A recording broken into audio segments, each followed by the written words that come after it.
بسم اللہ الرحمن الرحیم۔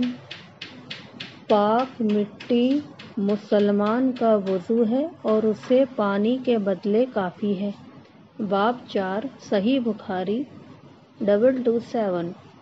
عمران بن حسین خزاعی رضی اللہ تعالیٰ عنہ سے روایت ہے، انہوں نے فرمایا کہ ہم ایک بار نبی صلی اللہ علیہ وسلم کے ساتھ سفر میں تھے اور رات بھر چلتے رہے۔ جب آخر رات ہوئی تو ہم کچھ دیر کے لیے سو گئے، اور مسافر کے نزدیک اس وقت سے زیادہ کوئی نیند میٹھی نہیں ہوتی۔ ایسے سوئے کہ سورج کی گرمی سے ہی جاگے۔ سب سے پہلے جس کی آنکھ کھلی وہ فلاں آدمی تھا، پھر فلاں آدمی اور پھر فلاں آدمی۔ پھر چوتھے عمر بن خطاب رضی اللہ تعالیٰ عنہ جاگے، اور ہمارا قاعدہ یہ تھا کہ جب نبی صلی اللہ علیہ وسلم آرام کرتے تو کوئی آپ کو نہیں جگاتا تھا، یہاں تک کہ آپ خود جاگ جاتے، کیونکہ ہم نہیں جانتے تھے کہ آپ کو خواب میں کیا پیش آ رہا ہے۔ جب حضرت عمر رضی اللہ تعالیٰ عنہ نے جاگ کر وہ حالت دیکھی جو لوگوں پر چھائی ہوئی تھی، اور وہ دلیر آدمی تھے، انہوں نے زور سے تکبیر کہنا شروع کی، اور وہ برابر اللہ اکبر بلند آواز سے کہتے رہے، یہاں تک کہ ان کی آواز سے رسول اللہ صلی اللہ علیہ وسلم جاگ گئے۔ جب آپ جاگ اٹھے تو لوگوں نے آپ سے اس مصیبت کی شکایت کی جو ان پر پڑی تھی۔ آپ نے فرمایا، کچھ حرج نہیں، یا اس سے کچھ نقصان نہ ہوگا، چلو اب کوچ کرو۔ پھر لوگ روانہ ہوئے۔ تھوڑے سے سفر کے بعد آپ اترے، وضو کے لیے پانی منگوایا اور وضو کیا۔ نماز کے لیے اذان دی گئی۔ اس کے بعد آپ نے لوگوں کو نماز پڑھائی۔ جب آپ نماز سے فارغ ہوئے تو اچانک ایک آدمی کو تنہائی میں بیٹھے دیکھا جس نے ہم لوگوں کے ساتھ نماز نہ پڑھی تھی۔ آپ نے فرمایا، اے فلاں آدمی، تجھے لوگوں کے ساتھ نماز پڑھنے سے کون سی چیز نے روکا؟ اس نے عرض کیا کہ میں ناپاک ہوں اور پانی موجود نہ تھا۔ آپ نے فرمایا، تجھے مٹی سے تیمم کرنا چاہیے تھا، وہ تجھے کافی ہے۔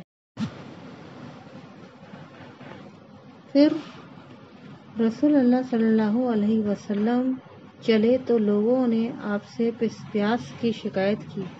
آپ اترے اور علی رضی اللہ تعالیٰ عنہ اور ایک دوسرے آدمی کو بلایا اور فرمایا، تم دونوں جاؤ اور پانی تلاش کرو۔ اس پر وہ دونوں روانہ ہوئے تو راستے میں انہیں ایک عورت ملی جو اپنے اونٹ پر پانی کی 2 مشکوں کے درمیان بیٹھی ہوئی تھی۔ انہوں نے اس سے کہا کہ پانی کہاں ہے؟ اس نے جواب دیا کہ پانی مجھے کل اسی وقت ملا تھا اور ہمارے مرد پیچھے ہیں۔ ان دونوں نے اس سے کہا کہ ہمارے ساتھ چل۔ اس نے کہا، کہاں جانا ہے؟ انہوں نے کہا، اللہ کے رسول صلی اللہ علیہ وسلم کے پاس۔ وہ بولی، وہی جسے بے دین کہا جاتا ہے؟ انہوں نے کہا، ہاں وہی ہیں جنہیں تو ایسا کہتی ہے، چل تو صحیح۔ آخر وہ دونوں اسے رسول اللہ صلی اللہ علیہ وسلم کے پاس لے آئے اور آپ سے سارا قصہ بیان کیا۔ حضرت عمران رضی اللہ تعالیٰ عنہ نے کہا کہ لوگوں نے اسے اونٹ سے اتار لیا اور نبی صلی اللہ علیہ وسلم نے ایک برتن منگوایا اور دونوں مشکوں کے منہ اس میں کھول دیے، پھر اوپر کا منہ بند کر کے نیچے کا منہ کھول دیا، اور لوگوں کو خبر کر دی گئی کہ خود بھی پانی پئیں اور جانوروں کو بھی پلائیں۔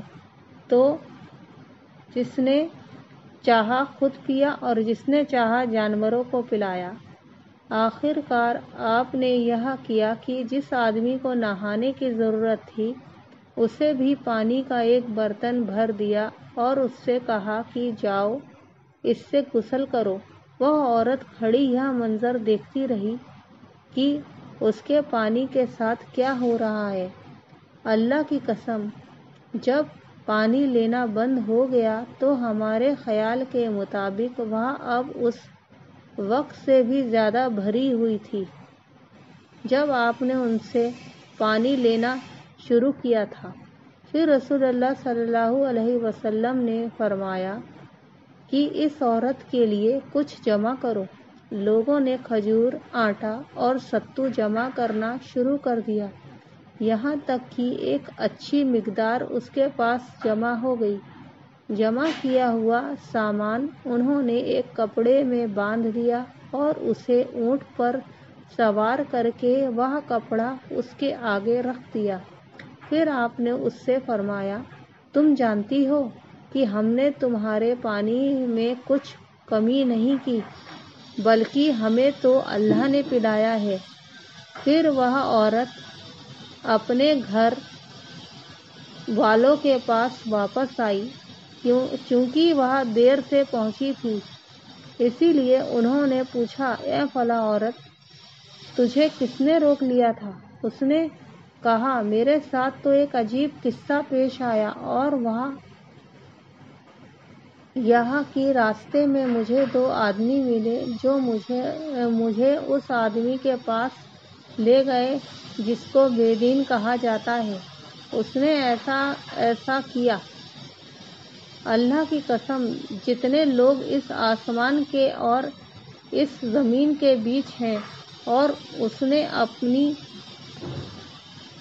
بیچ والی اور شہادت والی انگلی اٹھا کر آسمان اور زمین کی طرف اشارہ کیا، ان سب میں سے وہ بڑا جادوگر ہے یا وہ اللہ کا حقیقی رسول ہے؟ پھر مسلمانوں نے یہ کرنا شروع کر دیا کہ اس عورت کے آس پاس جو مشرک آباد تھے ان پر تو حملہ کرتے اور جن لوگوں میں وہ عورت رہتی تھی ان کو چھوڑ دیتے۔ آخر اس نے ایک دن اپنی قوم سے کہا کہ میرے خیال میں مسلمان تمہیں جان بوجھ کر چھوڑ دیتے ہیں، کیا تمہیں اسلام سے کچھ لگاؤ ہے؟